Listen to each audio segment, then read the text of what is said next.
Olá pessoal, tudo bem com vocês? Hoje a gente vai fazer a terceira meditação, que é a meditação da sexta-feira depois das cinzas, né? Hoje a gente vai meditar sobre a coroação de espinhos, tá bom? Então vamos começar. Preparação. Abre aspas. Os soldados, tecendo uma coroa de espinhos, diz o Evangelho, colocaram-na sobre a cabeça de Jesus. Fecha aspas. Consideremos aqui dois pontos que a gente vai meditar sobre eles. O primeiro, o que essa coroa de espinhos foi para Jesus e para nós? E segundo, quanto ela é preferível ao diadema dos reis? Olha só que baita meditação. Animemo-nos a renunciar-nos pelo pensamento de que, curvando-nos com Jesus sob os espinhos humilhantes da mortificação, teremos um dia parte na glória celeste e na felicidade de sua realeza triunfante. Então vamos para o primeiro ponto, né? O que a coroa de espinhos foi para Jesus e para nós? Deus disse ao primeiro Adão, abre aspas, a terra te produzirá cardos e espinhos, fecha aspas. Passagem de Gênesis 3,18. O segundo Adão, Jesus Cristo, quis tomar sobre si essa maldição. A nossa terra, onde passou 33 anos, só lhe ofereceu cardos de amarguras e espinhos de tribulações. Durante a sua paixão, teceram-lhe uma coroa de agudos espinhos, puseram-na sobre a sua cabeça e fizeram-na penetrar-lhe o cérebro. Essa coroa de dor e de ignomínia fê-lo sofrer cruelmente. Padeceu mormente quando a introduziram a golpes de cana, quando caiu na via dolorosa, quando o despiram no alto do Calvário. Foi para ele uma coroa de irrisão. Trataram-no como a um rei de teatro, saudaram-no por zombaria como o rei dos judeus, e no Gólgota insultaram-no pela sua fraqueza aparente, desafiando-o a descer da cruz. Olha só quanta humilhação, né? Continua. Essa coroa tão dolorosa e humilhante para Jesus é doce e gloriosa para nós. Quando Deus quis libertar a Israel, apareceu a Moisés na forma de uma sarça ardente que queimava sem se consumir. Assim Jesus, mostrando-se a fonte traspassada de espinhos e o coração abrasado de amor, anuncia-nos a hora tão desejada da redenção. Sua coroa de espinhos pressagia-nos o império que nos dará sobre o mundo, o inferno e as paixões. O fogo do seu amor assegura-nos que ele é o rei pacífico, o príncipe da paz, do qual fala Isaías 9:6.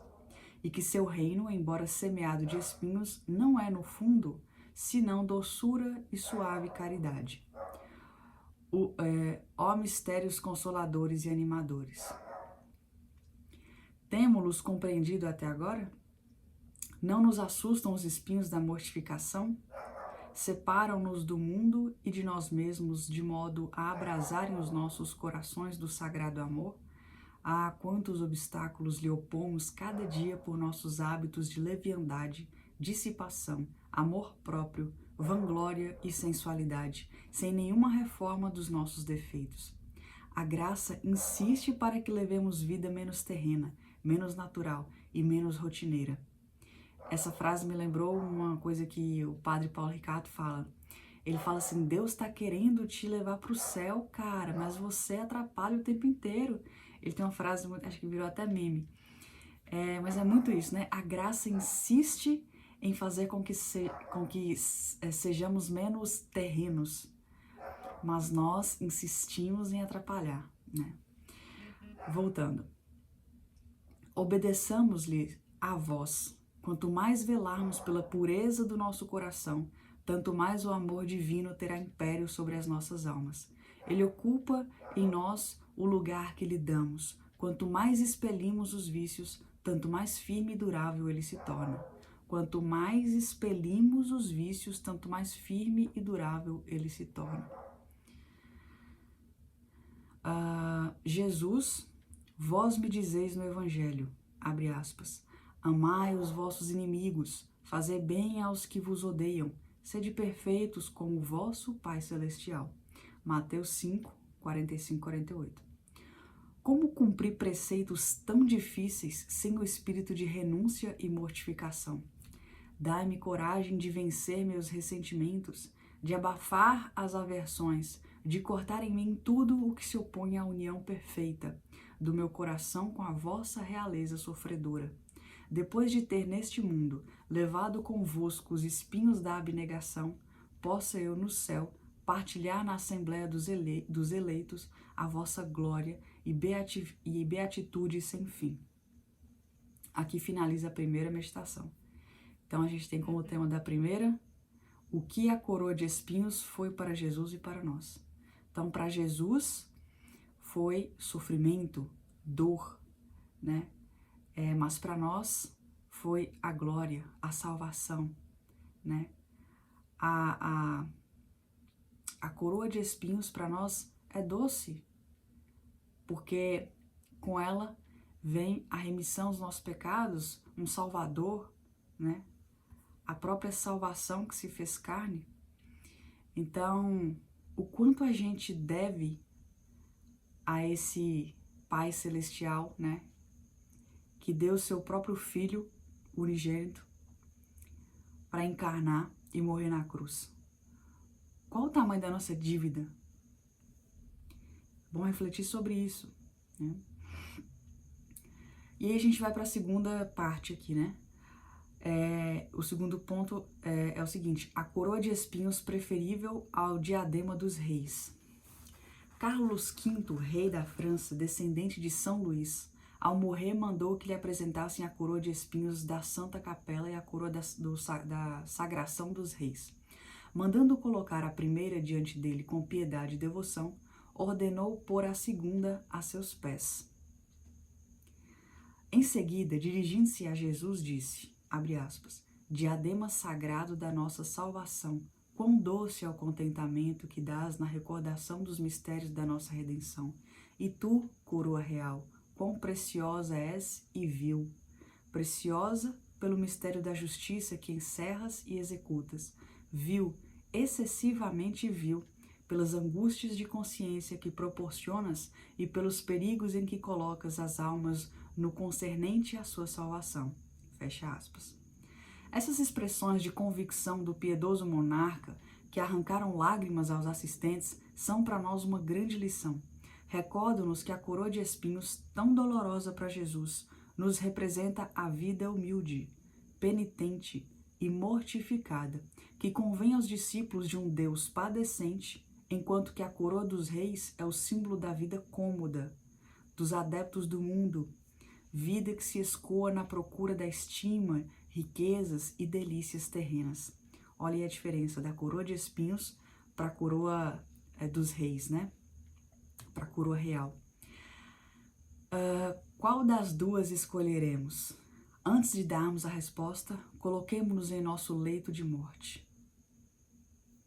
Quando a gente coloca a nossa vida no leito de morte, a gente revê muitas coisas. Continua. Daí veremos brilhar a coroa do Salvador. Veremos os espinhos das mortificações, dos atos de paciência, abnegação e obediência, transformarem-se em pedras preciosas a adornar a nossa coroa do céu, enquanto que o diadema dos reis, ou as dignidades, tesouros e prazeres do século, serão para nós objetos de horror e desprezo por causa dos seus perigos. Jesus ofereceu um dia a Santa Catarina de Sena 2 coroas, uma de ouro e outra de espinhos, convidando-a a escolher. A santa tomou logo a coroa de espinhos e enterrou-a na cabeça. Jesus, esse exemplo deve persuadir-me a viver neste mundo convosco em trabalhos, privações, afrontas e sofrimentos como o fizeram santos, e não a passar os meus dias como o século na ociosidade, no bem-estar, honras e prazeres. Pela intercessão da vossa divina Mãe, inspirai-me a resolução, primeira, de meditar muitas vezes a vossa realeza padecente, para ela me conformar pela mortificação e paciência. Segundo, de excitar-me ao fervor pelo pensamento da vossa realeza triunfante, que será a recompensa eterna e magnífica dos sacrifícios que eu fizer para a vossa glória. Finaliza aqui essa meditação de sexta-feira.